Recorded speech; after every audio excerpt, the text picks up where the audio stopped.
Global snakebite morbidity and mortality. Snakebite is a neglected tropical disease. That is actually a recognised term by the WHO. It's primarily a disease of the rural poor living in developing countries. But snakebite does kill between 93 and 138,000 people a year. Countries with more than 30 species of venomous terrestrial snake. Australia's the top with 106. A lot of countries with more than 30 species of venomous snakes. That doesn't mean that all of them have got the capacity to kill, but annual fatalities worldwide. 5,000 in Latin America, Central and South America, south of Mexico. Africa, where there is a looming crisis, 20,000. That only leaves one part of the world. And this is incredible. What are all these people doing that are getting them bitten? What hazardous things are they doing that could lead them here, Anuradhapura General Hospital?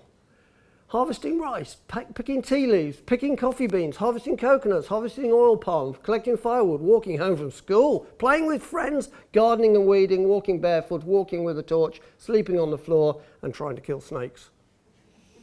Those are all bad occupations. They'll all get you into hospital, or worse, into the ground. Let's just have a look at venom and poison.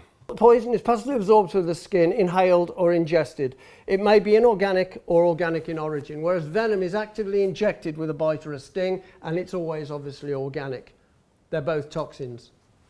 There are approximately 3,780 snake species. Which families contain the dangerously venomous ones? Okay, here we are. Two main families.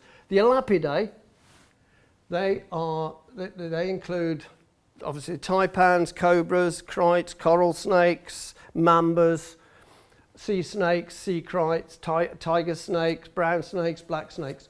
They've all got fixed fangs. These are fixed in position. They can't fold back. The jaws, there is a certain amount of mobility in the jaws, so they can actually move their fangs, but they don't fold back. They are fixed to the jaw. Whereas the other families are the vipers, and they have large hinged fangs that are so long they couldn't shut their mouths with them erect. So they fold back when not in use.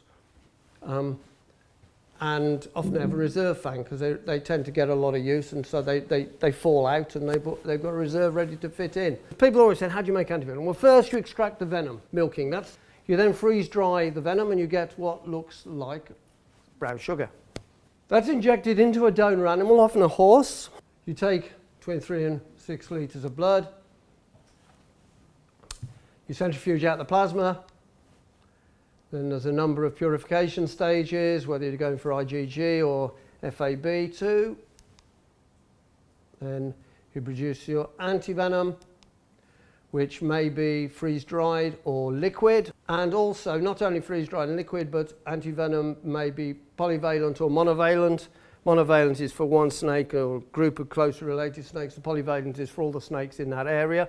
Now, antivenom is the treatment for snakebite, but there is an antivenom crisis, especially in Africa. They're largely aiming these at poor countries that can't afford them, and so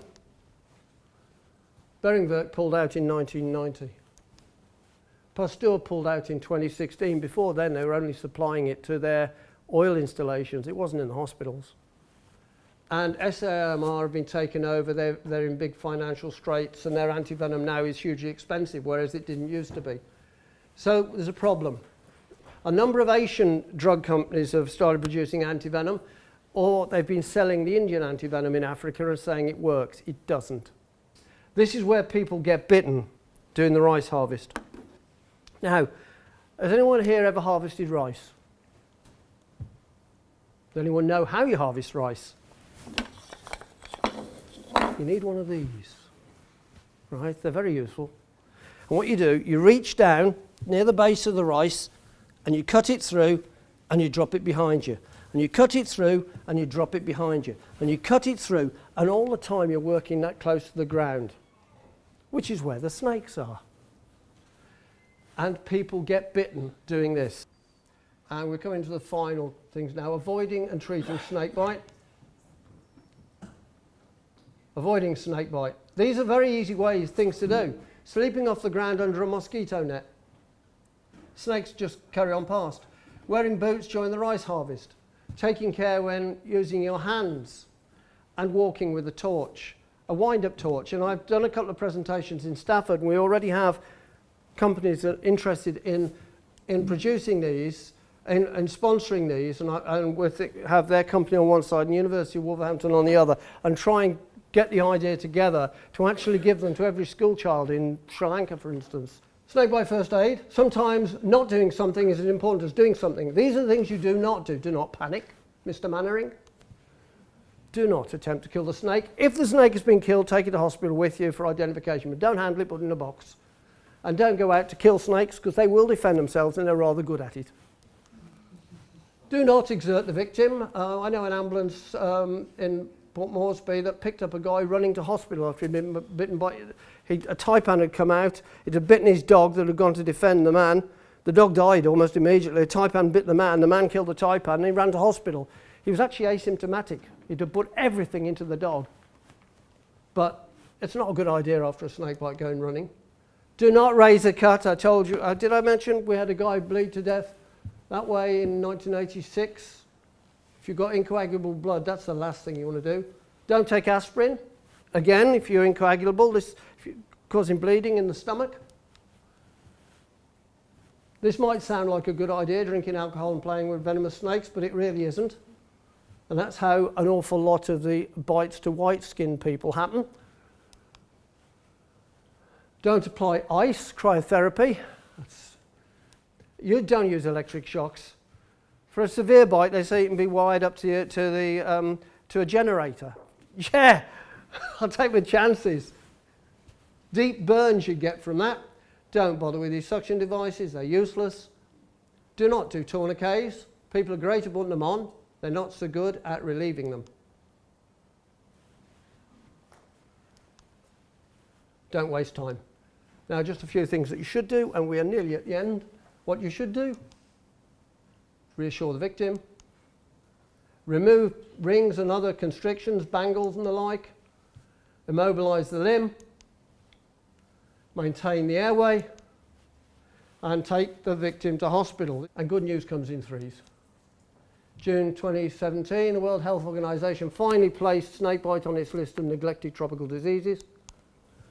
May 2019, the Wellcome Trust announced an 80 million fund to transform snakebite treatment and research. May 2019, the World Health Organization announced its plans to cut snakebite morbidity and mortality by 50% by 2030. I hope they manage it. And this presentation is dedicated to Jasper, who was a very close friend and died of cancer. He survived a taipan bite. He was crazy as anything in the field. I had a lot of good times with Jasper out in the field. He would not wear shoes. And when we went to an oil installation, they said he must wear boots. I said, he never wears boots. Well, it's dangerous snakes. I said, he's caught more dangerous snakes and you've had hot dinners, but they still won't let him in. Tremendous guy, and he ended up dying of cancer late last year. Thank you.